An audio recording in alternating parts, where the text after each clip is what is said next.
So the deposition was postponed till July 31st. Surprise, surprise, surprise. But also it kind of makes sense to where Jed Wallace, you know, if he wants to depose Blake Lively, if he's brought back into this thing after being dismissed by the judge, it would make sense to postpone that deposition in order for Jed, if he's brought back into these things, to be able to also depose Blake Lively at the same time. But I think the deposition is going to take way longer than 7 hours, just only for the Wayfarer people, including now Jed, right? And now I definitely do think that the judge does not like the Wayfarer Council. From the conferences I've heard and the little clapbacks, I don't think he likes their council at all. The silver lining here is I do think it's good for the Wayfarer people to have agreed to postpone the deposition, because then there's like no excuses, right? It's like there's no excuses for them or for Blake to come back and say she wasn't ready, she wasn't prepared, she was pressured. And especially after fighting for all those protective orders and stuff, it's like, okay, just, you know, let her have it the day that she wants to have it. It's very bizarre because you would think you would just want to get it done. You're ready to go. You've been ready, you've been prepping, and you want it done. So to like postpone the eve of, to me, seems kind of weird. Like when I was in my position, I was ready to go. And then on the day when they chose not to depose me first, I was like, kind of like, I've been ready. Do you know what I mean? Like, I'm ready to sit down and face y'all. Let's go. And then that didn't even happen. So I think it doesn't look good for Blake that she continually postpones, but I think it is a good thing first, obviously, for Jed, because if he is pulled back into this thing, because the judge is giving Blake one more try to put Jed back into it. It's gonna be a good thing for Jed, as well as like the Wayfarer people. Now they have time to prep, and hopefully this time Blake is ready on July 31st. There was an order today that was granted and denied in part, but we'll go over that tomorrow in the episode of In Frame, as well as a little thing about content creators and their motion to quash on subpoenas. Quite an interesting letter, and we'll be going over that all tomorrow.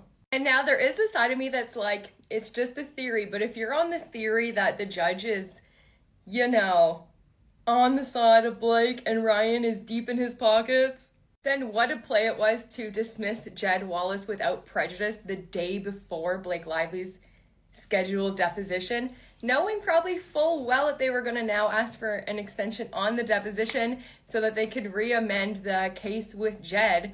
I mean, what a play. What a play. Bad timing or a mastermind genius move.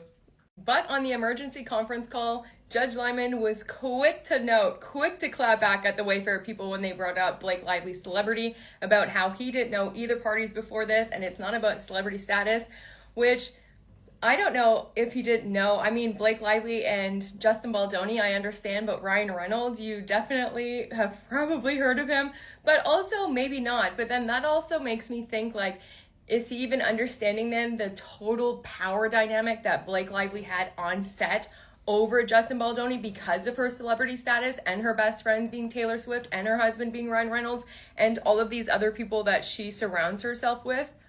But I mean, come on, after all of this protective order stuff and what location to be at, even though she snitched the location first, right? She was the first one to drop all that info. Yeah, and then comes back and is like, protective issues and security and safety and where it's supposed to be, and this whole thing back and forth all week just to have the deposition postponed.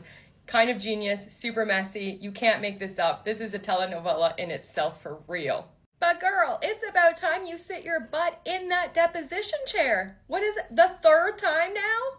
And interesting, because on the conference call on Tuesday with all of the lawyers about the case management plan, at the very end, Jed Wallace's lawyers said that they didn't have any issues with extending any of the deadlines for the case management plan inside of the court because they already handed over all of their documents.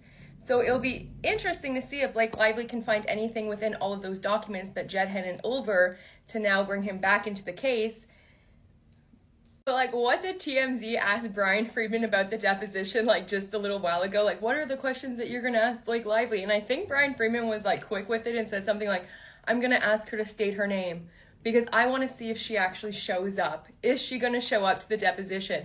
Well, so far, nah. And then Lively's people, as they always do, with the most gaslighting response, said something like, she is ready and willing. She will definitely be at her deposition. She is ready to go.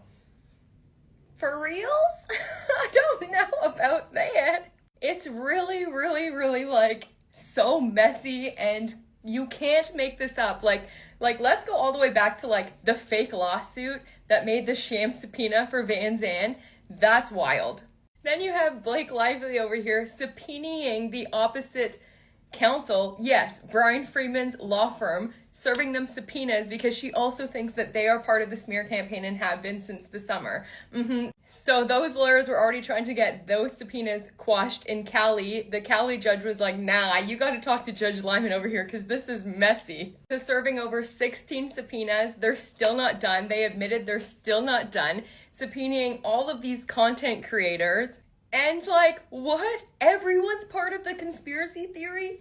Everyone is part of this conspiracy to get Blake, including the opposing counsel. Yeah, they're at the top of this whole conspiracy smear campaign. Yeah. Then have been prancing around the last 6 months, promoting all of her businesses, going to all of these events, doing, the world. Traveling the world, Wrexham games and cookie making or donuts or whatever, like all of this stuff, literally going to premieres, late night talk shows, all of this stuff, only to then be like, oh, I'm scared for my safety, my privacy in a secure building that's set for depositions. Like, okay. To even in her own CRD and amended complaint, even like randomly, like something that always hits me is like randomly just bringing up Steve Soretz, who is obviously the CEO and owner of Wayfair Studios, the multi-billionaire, that he just randomly showed up on set. That was one of the few days he ever showed up on set.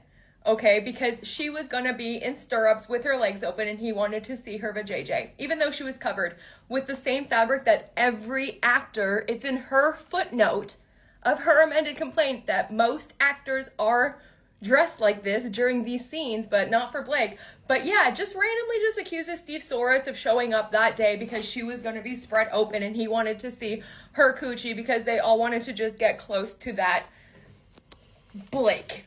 Where Steve Soretz was like, I wasn't there during those scenes and I can prove it. I had meetings all day. I come in afterwards, and he wasn't even there long. So if he can already prove that, plus all of the things that's already been disproven, the lies, my gosh, don't even get me started. Let's go. Tomorrow I'll be breaking everything down. It's just like, what season are we on of this telenovela? I don't know. 17, 18? It's just like, you can't make it up. It's bananas bonkers.